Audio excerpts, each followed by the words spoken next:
అనంతకోటి వైష్ణవుడికి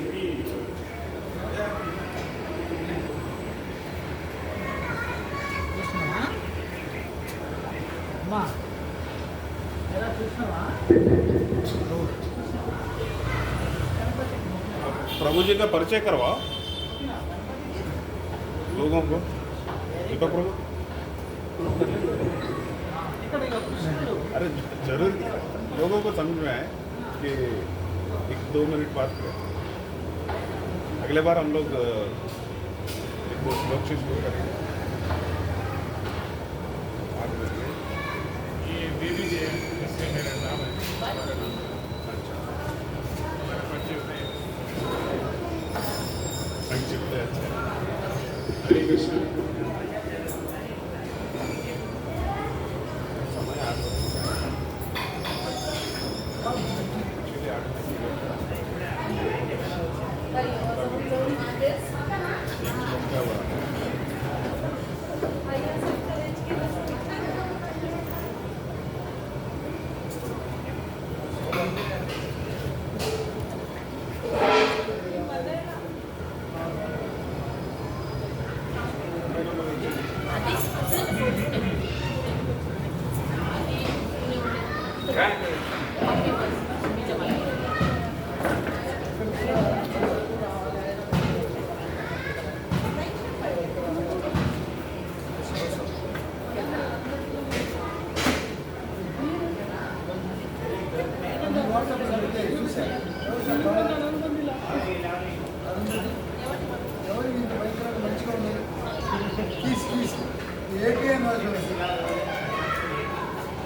हरे Krishna. Meeting office की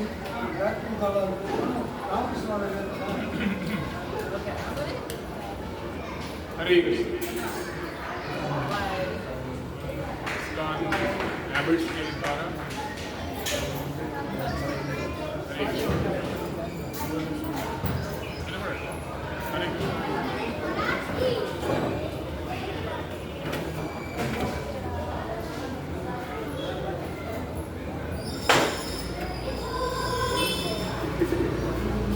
हरे कृष्ण।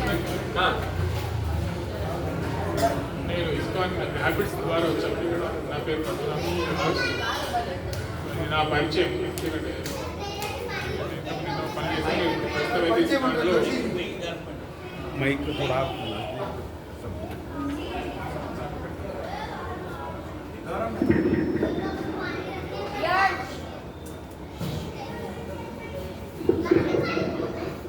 हरे Krishna.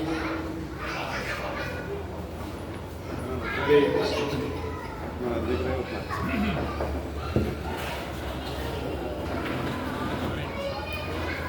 ISKCON habits ద్వారా ఈ ప్రచారం చేసిన పేరు పద్మనాభ కృష్ణదాస్ ప్రభు. పరిచయం అడిగారు కాబట్టి చెప్తున్నాను మీ అందరికీ పరిచయం కోసం.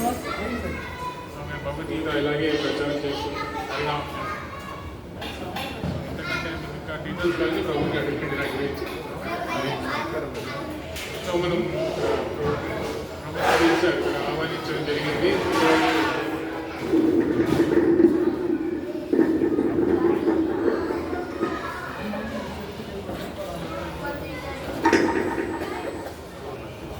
हरे कृष्ण। पूरा नजदीकी हरे कृष्ण। लगे तो भी हरे कृष्ण।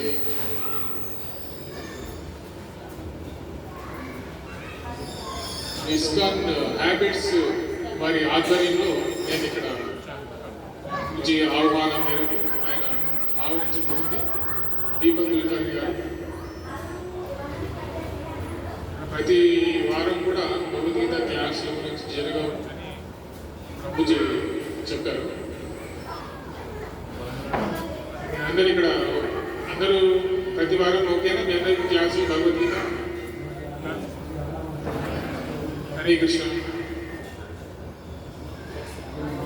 ఇక్కడ మీ అందరి దగ్గర భగవద్గీత ఉంటే ఒకసారి ఎందుకంటే ఒక శ్లోకం చదువుతాం కొద్దిసేపు.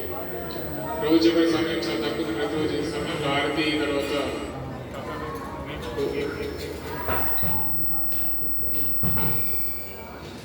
ఓం నమో భగవతే వాసుదేవాయ అందరూ చెప్పండి.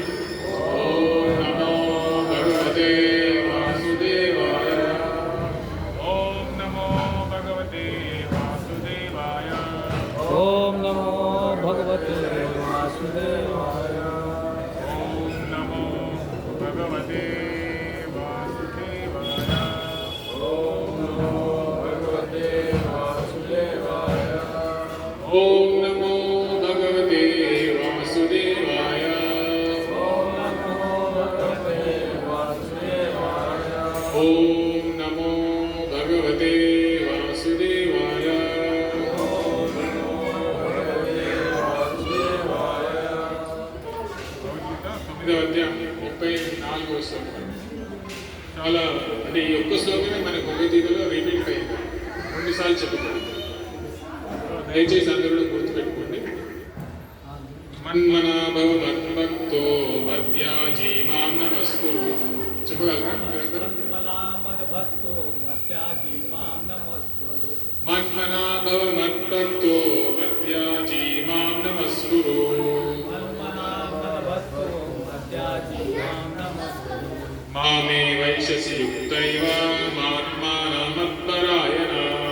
మామేవ శైశవృత్యవా మాత్మానం పరమానందః. మామే వైశసి యుక్తైవ మాత్మానం మత్పరాయణ. మామేవ శైశవృత్తానాం మామేవ శైపరాంగతాం. మామే వైశసి యుక్తైవ మాత్మానం మత్పరాయణ. మామేవ శైశవృత్తానాం మాత్మానం పరమానందః. మన్మనాభవ మద్భక్తో మధ్యాజీ మాం నమస్కురు. మామే వైశసి యుక్తైవ మాత్మానం మత్పరాయణ. మామేవ శైశవృత్తానాం మామేవ మన్మనాభవ మద్భక్తో మధ్యాజీ మాం నమస్కురు. మామే వైశసి యుక్తైవ మాత్మానం మత్పరాయణ. మన్మనాభవ మద్భక్తో మధ్యాజీ మాం నమస్కురు. మామే వైశసి యుక్తైవ మాత్మానం మత్పరాయణ. సో ఇక్కడ మత్ మన నన్ను గురించియే ఆలోచింపుము. భవ అగుము మద్భక్త నా భక్తుడవు. మత్యాజి నన్ను పూజించు వాడవు. మాం నాకు నమస్కురు నమస్కరించుము. మాం నన్నే ఏవ పూర్తిగా ఏష్యసి నీవు పొందుదువు. యుక్త్వ నిమగ్నుడవై ఏవం ఈ విధముగా ఆత్మానం నీ ఆత్మను మత్పరాయణ నా పట్ల భక్తిని కలిగి. ఇది ప్రతిపదానికి అర్థము. నీ మనస్సు సదా నన్ను గూర్చియే చింతలో నిమగ్నము చేయుము. నా భక్తరూపము నాకు నమస్కరించు, నన్ను పూజింపు. ఈ విధముగా నీవు నాయందే సంపూర్ణ భక్తుడవై తప్పక నన్ను చేరుకుందువు. ఇది భగవద్గీత భగవంతుడు స్వయంగా చెబుతున్నాడు. నన్ను సదా నీ మనసు సదా నన్ను కూర్చే చింతన చేయని చెప్తున్నాడు భగవంతుడు. అంటే నీ మనసు ఎప్పుడు నా గురించి ఆలోచించి నిరంతరం, అంటే ఒక క్షణం తీరిక లేకుండా ఆలోచించాడు. సదా సదా అంటే ఎప్పటికీ. సో అదే చింతలో నిమగ్నుడకం అంటే దాంట్లోనే బిజీ. కానీ మనం బిజీ బిజీ అని చెప్తున్నాం కదా బయట. బిజీ కాదు, ఇదే పనిలో బిజీ కామని చెప్తున్నాడు భగవంతుడికి. ఆయన చింతనలు నా భక్తుడు కమ్ము అని చెప్తున్నాడు. నాకే భక్తుడు, నా భక్తి చెయ్యండి. ఇంకా నన్నే నమస్కరించండి. ఇంకా ఇతరులను కాదు, నన్నే నమస్కరించండి అని చెప్తున్నాడు. నన్ను పూజింపు. ఈ విధంగా నీ యందే సంపూర్ణ మగ్నుడివై నీవు నా యందే సంపూర్ణమై తప్పక నన్ను చేరు. ఇలా చేయడం వల్ల తప్పక నన్ను చేరుకుంటావు. నన్ను అంటే ఆయన యొక్క లోకం ఉంది, వైకుంఠ లోకాలు, గోలోక బృందాలు, అక్కడ మనం భగవంతుని చేరుకుంటాం. సో ఇది శ్లోకం యొక్క అర్థం. మనకి ఆచార్యుల యొక్క భాష్యం కూడా ఉంది, మనం అది కూడా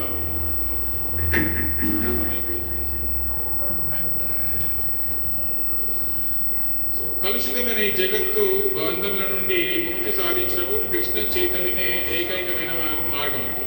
ఈ శ్లోకంలో స్పష్టంగా చెప్పబడింది.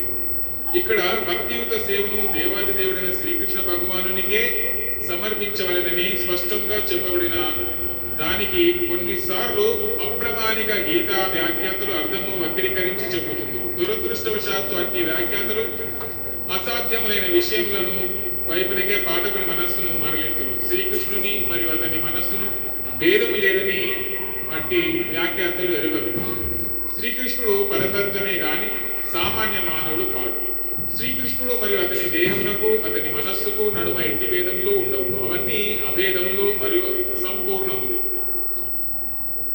శ్రీల భక్తి సిద్ధాంత సరస్వతి గోస్వాముల వారు శ్రీ చైతన్య చరితామృతము ఆదిలీలలో 5వ అధ్యాయం 41వ శ్లోకంలోని శ్లోకమునకు వారు రచించిన అనుభాష్యము తమ వాక్యంలో దేహ దేహి విభేదోయం నేశ్వరే విద్యతే క్వచిత్ అను పూర్వ పురాణంలోని శ్లోకమును ఉదహరించి దేవాది దేవుడైన శ్రీకృష్ణునకు అతని దేహమునకు నడుమ ఎట్టి భేదము లేదని దీని అర్థం. కానీ కృష్ణ సంబంధమైన విజ్ఞానం ఎరుగని అట్టి వ్యాఖ్యాతలు కృష్ణుని దేహము దేవతత్వమును మరుగుపరిచి దేవాది దేవుడు అతని దేహము మనస్సు కంటేను భిన్నమని వక్రీకరిస్తూ వ్యాఖ్యానించుతున్నారు. ఇది నిజమునకు కృష్ణతత్వం విషయమున అజ్ఞానమైనను అట్టి వారు సామాన్యులను మోసపుచ్చిన లాభము గడించు. కొందరు అసుర ప్రవృత్తి గల వారు కూడా శ్రీకృష్ణుని ధ్యానించురు. వారు శ్రీకృష్ణుని మేనమామ అయిన కంసుని వలె ద్వేషముతో శ్రీకృష్ణుని నిరంతరము స్మరించుతుంటారు. కంసుడు ఎల్లప్పుడూ శ్రీకృష్ణుని శత్రువుగా స్మరించను. శ్రీకృష్ణుడు ఎప్పుడు వచ్చి తనను వధించును అనే భయముతో అతడు ఎల్లప్పుడూ కలిగి ఉండేది. నిజమునకు ఆ విధమైన స్మరణ మనకు ఏ విధంగానూ తోడ్పడదు. శ్రీకృష్ణుని ప్రతి ఒక్కరూ భక్తితో కూడిన ప్రేమతో స్మరించవలేదు. అదే నిజమైన భక్తి. మానవుడు కృష్ణ సంబంధ విజ్ఞానము నిరంతరము అభ్యసించవలేదు. కానీ అనుకూల అభ్యాసము అనగానేమిటి? ప్రామాణిక గురువు నుండి గ్రహించినదే అనుకూల భాష్యము కాగలవు.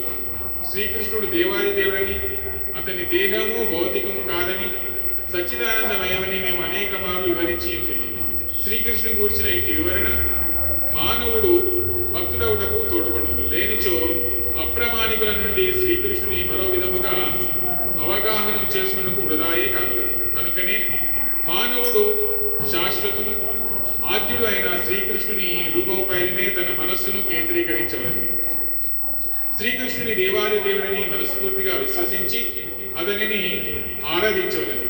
భారతదేశంలో శ్రీకృష్ణుని ఆరాధించుటకు అనేక వేల మందిరములు కలవు. అక్కడ భక్తియుత సేవ నిరంతరం అభ్యసించబడను. అట్లు అభ్యసించినప్పుడు ప్రతి ఒక్కరు శ్రీకృష్ణునకు ప్రణాములను అర్పించుకోవలేదు.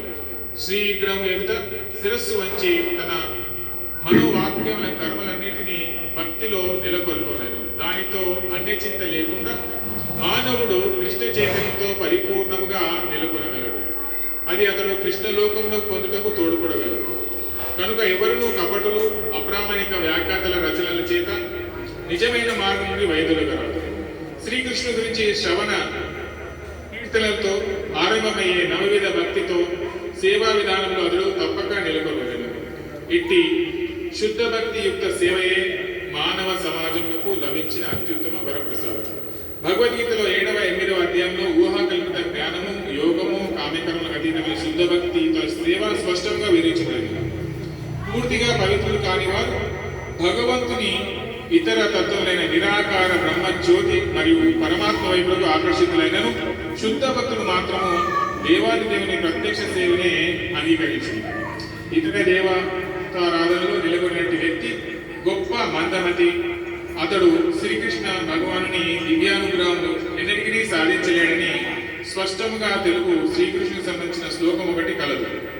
ఆరంభంలో కొన్నిసార్లు భక్తుడు ఉత్తమ స్థితి నుండి పతనం చెందవచ్చు. అయినను ఇతర తాత్వికవేత్తల కంటేను యోగుల కంటేను అతడు అధికుడనే భావించగలడు. కృష్ణ చైతన్యంలో నిరంతరం నెలకొని ఉండే మానవుడు పరిపూర్ణ సాధు పురుషుడని గ్రహించవలను. అకస్మాత్తుగా పతనం క్రమంగా నశించి అతడు వెంటనే ఎట్టి సందేహం లేకుండా పరిపూర్ణత్వంలో నెలకొనగలడు. దేవాది దేవుడే స్వయంగా తన శుద్ధ భక్తుల రక్షణ భారం స్వీకరించు. కనుక అట్టి వారు పతనము చెందుటకు అవకాశమే ఉండదు. కనుకనే బుద్ధిమంతుడు నేరుగా కృష్ణ చైతన్య విధానం అవలంబించి ఈ భౌతిక జగత్తులో సుఖంగా జీవించగలరు. అట్టి భక్తుడు చివరకు శ్రీకృష్ణ భగవానుని పరమానుగ్రహము సాధించగలరు.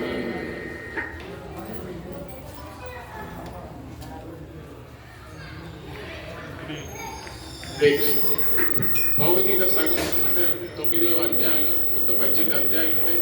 ఇందులో అది 9వ అధ్యాయం ఆఖరు శ్లోకం. మళ్ళీ 18వ అధ్యాయం అంటే మొత్తం ఆఖరు యొక్క భగవద్గీత యొక్క ఆఖరు అధ్యాయం ఉంది. దాంట్లో ఆఖరును కూడా ఈ శ్లోకం చెప్పబడింది. అంటే ఈ ఒక్క శ్లోకం 2 సార్లు చెప్పాలి మరి భగవంతుడు. స్వయంగా భగవంతుడు చెప్పాడు కదా. మనం ఎంతమంది గురించి ఇప్పుడే చెప్పాము, మనం ఇప్పుడే చదువుకున్నాం. ఏమని చెప్పాడు భగవంతుడు ఇక్కడ? హరే కృష్ణ. మన మనస్సును ఎప్పుడు కూడా ఆయన చింతనలోనే నిమగ్నం చేయమని చెప్పాడు. ఎవరెవరు చేయగలుగుతారు ఇక్కడ? ఎవరెవరు చేయగలుగుతారు? చేతులు నిరంతరం భగవంతుని మనసులో చింతన చేయమని చెప్పాడు. ఎలా చేయొచ్చు? ఎవరు చేయలేరా? మీరందరూ కూడా కొంతమంది రిటైర్మెంట్ వయసులో ఉన్నారు. అందరూ అంటుంటారు, మీరు ఎప్పుడైనా భక్తి చేయండి, ఇంత చిన్న వయసులో మాకేంటంటే రిటైర్మెంట్ ఆయనకి చేసుకుంటాం అంటారు కదా. మరి ఇక్కడ కొంతమంది రిటైర్మెంట్ అయినట్టు కనిపిస్తున్నారు నాకు. సో మీరు ఎవరైనా చేయగలరా? ఎవరైనా నిరంతరం భగవంతుని నామస్మరణ చేయగలరా? చేయలేరా? ఏం చెప్పట్లేదు మీరు. చేయలేం మనం.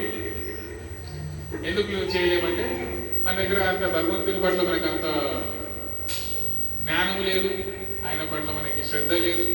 మనకి ఎన్నో బోల్డని ఇతర చాలా చాలా విషయాలు ఉంటాయి. మన పిల్లల గురించి ఆలోచించడం, మన గురించి ఆలోచించడం, మన ఆరోగ్యం గురించి ఆలోచించడం, మన భవిష్యత్తు గురించి ఆలోచించుకోవడం, ఎన్నో ప్రణాళికలు వేసుకుంటూ ఉంటాం. ఇంకా రకరకాల మన ఆఫీస్ వర్క్ లేకపోతే మన వ్యాపారాల గురించో ఎన్నో ఆలోచిస్తుంటాం. కానీ భగవంతుడి గురించి కూడా ఆలోచించాం. భగవంతుడి గురించి ఎప్పుడు ఆలోచిస్తాం? ఎప్పుడైనా బాధలు వచ్చినప్పుడు ఆలోచించే కొంతమంది ఉంటారు, అప్పుడు కూడా ఆలోచించే కొంతమంది ఉంటారు అనుకోండి. కొంతమందికి అవసరానికి భగవంతుడు గుర్తొస్తాడు. అసలు ఉన్నాడు ఆ భగవంతుడు అప్పుడు క్వశ్చన్ వస్తారు అన్నమాట. మళ్ళీ సందేహం, భగవంతుడు ఉన్నాడు కూడా అనుకోము. ఉంటే నాకు ఎందుకు ఇన్ని కష్టాలు వస్తాయి? నేను అప్పుడు వెళ్ళాను, గుడికి వెళ్ళాను, అప్పుడప్పుడు భగవంతుడు అంటే నన్ను గుర్తుపెట్టుకోలేదు. ఒక్కొక్కరికి ఒక్కొక్క డిమాండ్లు, వాళ్ళ డిమాండ్ లిస్ట్ ఉంటుంది మనకి. భగవంతుడు అంటే కరుణమయుడు ఉండాలి, ఆయన మనకి కరుణ చూపించట్లేదు, నాకు ఇన్ని కష్టాలు వస్తున్నాయి. కానీ భగవంతుడు మనకి ఇది మాన్యువల్ ఇచ్చాడు అనమాట. ప్రతి ఒక్కరు మనకి చెప్తారు, ఇస్కాన్లో ఎవరు వచ్చినా సరే ప్రతి వస్తువు కొనేటప్పుడు మనకు ఒక మాన్యువల్ వస్తుంది. ఇప్పుడు ఈ మైక్ కొన్నాం, ఈ మైక్ని ఎలా అటాచ్ చేయాలి, దీనికి మనకి ఒక చిన్న బుక్లెట్ ఇస్తాడు చిన్నది. అలా ఫోన్ కొంటే ఫోన్ బుక్లెట్, ప్రతి దానికి ఒకటి బుక్లెట్ వస్తుంది. సో అట్లా మనకు పుట్టక ముందే మనకి ఇది ఒక చిన్న మాన్యువల్ అంటాం. అంటే మనం ఎట్లా బతకాలంటే ఈ భౌతిక జగత్తులు వచ్చినప్పుడు మనం ఎలా జీవించాలి దానికి ఇది మాన్యువల్ అంటాం భగవద్గీత. సో ఇది చదవకుండా మనం ఏం చేస్తాం? మనం దేవుని మనకు వచ్చినట్టు కామెంట్స్ భగవంతుడిని పాస్ చేస్తుంటాం. ఆయన కరుణమయుడు కాదని, నేను ఇంత మంచి వాడిని అయినా సరే నాకు కష్టాలు ఎందుకు వస్తున్నాయి, ఇట్లా రకరకాలుగా అనుకుంటాం. అయినా సరే భగవంతుడు ఎవరు అని మళ్ళీ సందేహాలు వేరు ఉంటాయి కదా. భగవంతుడు ఇక్కడ ఎవరంటే ఎవరెవరు ఎన్నో పేరు చెప్తున్నారు. భగవంతుడు ఎవరంటే ఎన్నో పేరు చెప్తారు మీరు? ఎవరు దేవుడు అంటే ఏం పేరు చెప్తారు? చెప్పలేరా? ఎవరు దేవుడు? వాసుదేవుడు. మీరంటారు వాసుదేవుడు. ఇంకా కొంతమంది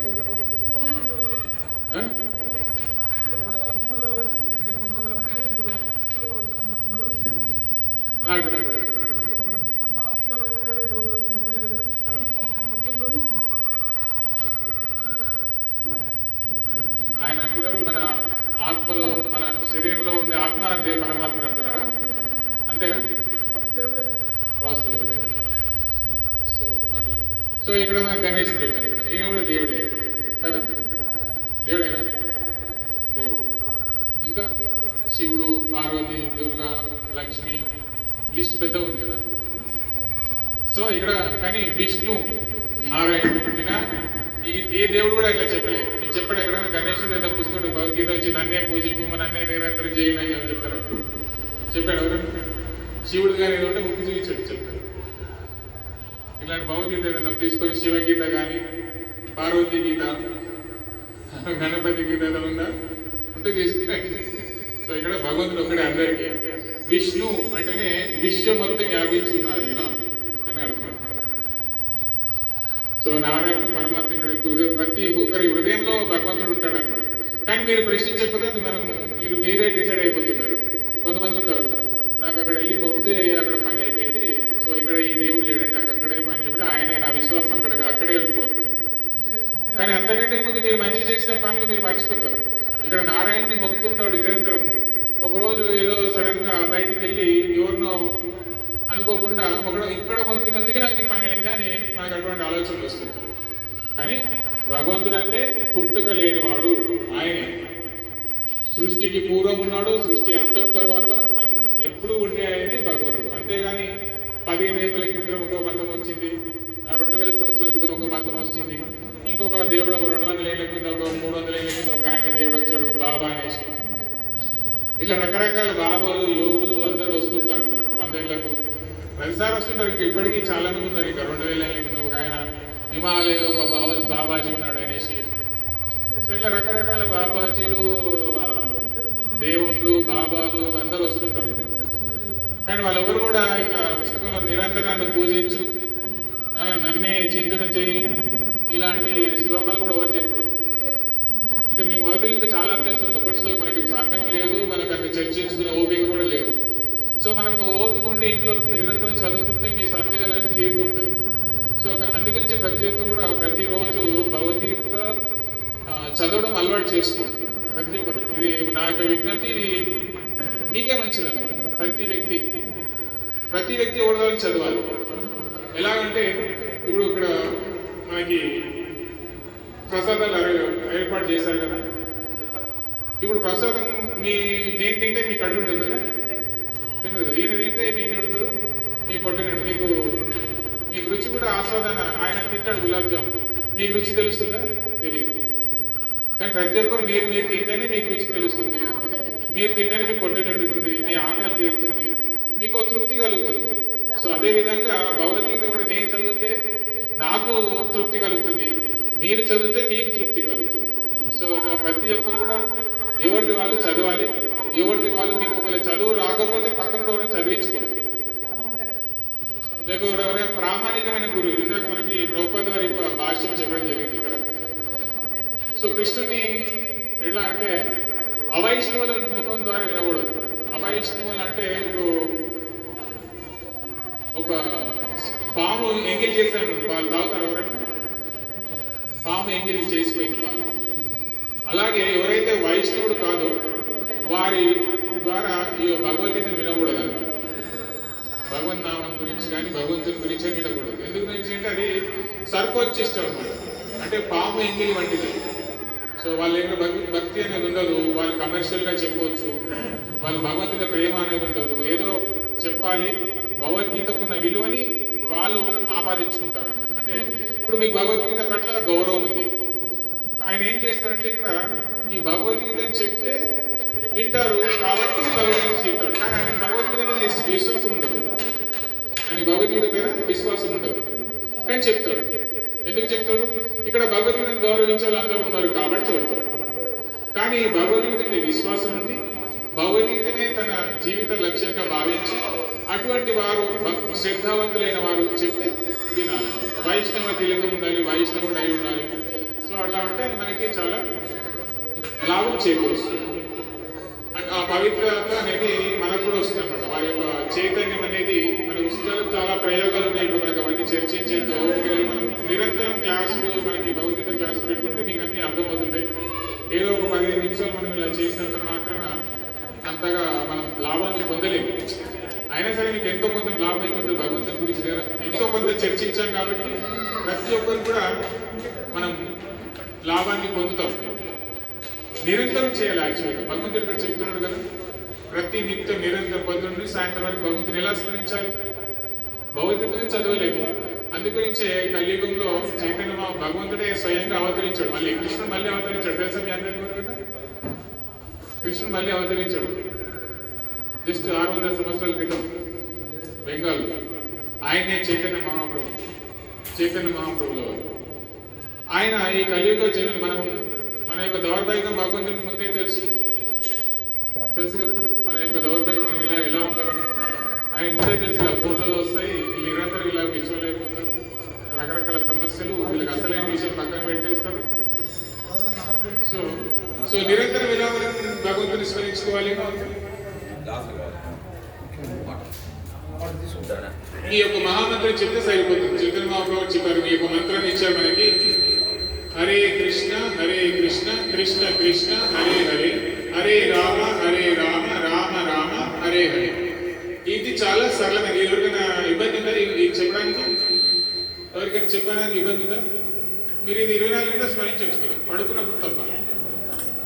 కొంతమంది పడుకున్న నిద్ర కూడా స్మరించే వాళ్ళు మనకు అలవాటు అయిపోయి అప్పుడు అవుతుంది, అది వేరే విషయం. కానీ స్మరించవచ్చు కదా. మీరు భోజనం చేస్తూ కూడా ప్రసాద భగవంతుని నైవేద్యం పెట్టి తీసుకొని ఈ మాత్రం చెప్పించవచ్చు. ఏమని ఇబ్బంది? హరే కృష్ణ కృష్ణ కృష్ణ హరే హరే, హరే రామ రామ రామ హరే హరే. ఏమి ఇబ్బంది లేదు, పైసా ఖర్చు లేదు, మనకి ఎవరికి ఏమి ఇవ్వాల్సిన అవసరం లేదు, ఎటువంటి ఖర్చు లేదు. కేవలం మీ మనసు ద్వారా చిన్నగా మీకు శక్తి కూడా పెద్ద అరవాల్సిన అవసరం లేదు, చాలా చిన్నగా చెప్తే సరిపోతుంది. హరే కృష్ణ. సో మన ఇక్కడ సమయం తక్కువ వీటితో ముగిస్తున్నాం. హరే కృష్ణ.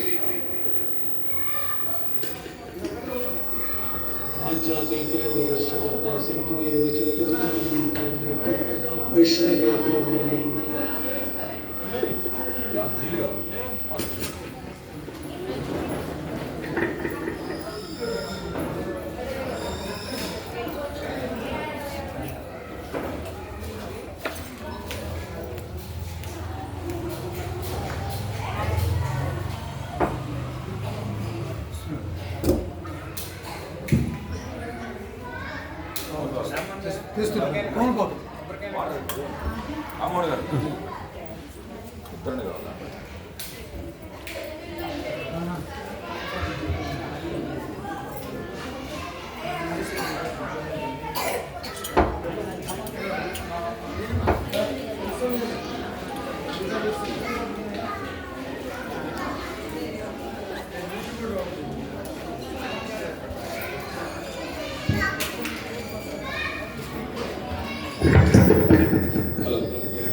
అపార్ట్మెంట్ వాసులకు భక్త మహాజులకి స్వామి అమ్మవారి మన యొక్క అపార్ట్మెంట్లో వేయించేసి ఉన్న వినాయక స్వామివారి నవరాత్రోత్సవాల్లో భాగంగా స్వామివారికి సాయంకాల పూజా కార్యక్రమం ప్రారంభమవుతూ ఉన్నది. కావున భక్త మహాజులు త్వరగా వేయించేయవలసిందిగా కోరుకుంటూ ఉన్నాం. స్వామివారి యొక్క సాయంకాల పూజా కార్యక్రమం ప్రారంభమవుతూ ఉన్నది కావున భక్త మహాజులు త్వరగా వేయించేయవలసిందిగా ప్రార్థన. హరే కృష్ణ.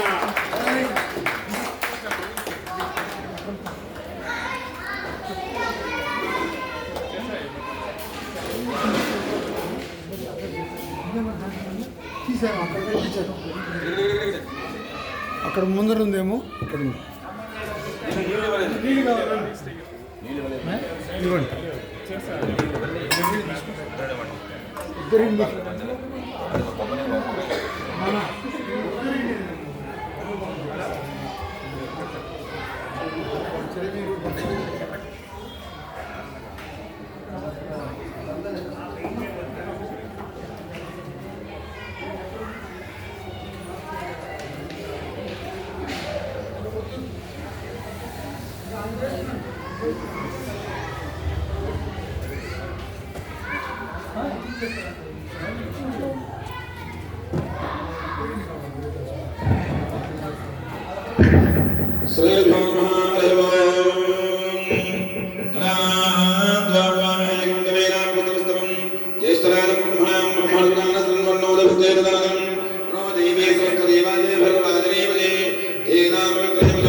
ఓం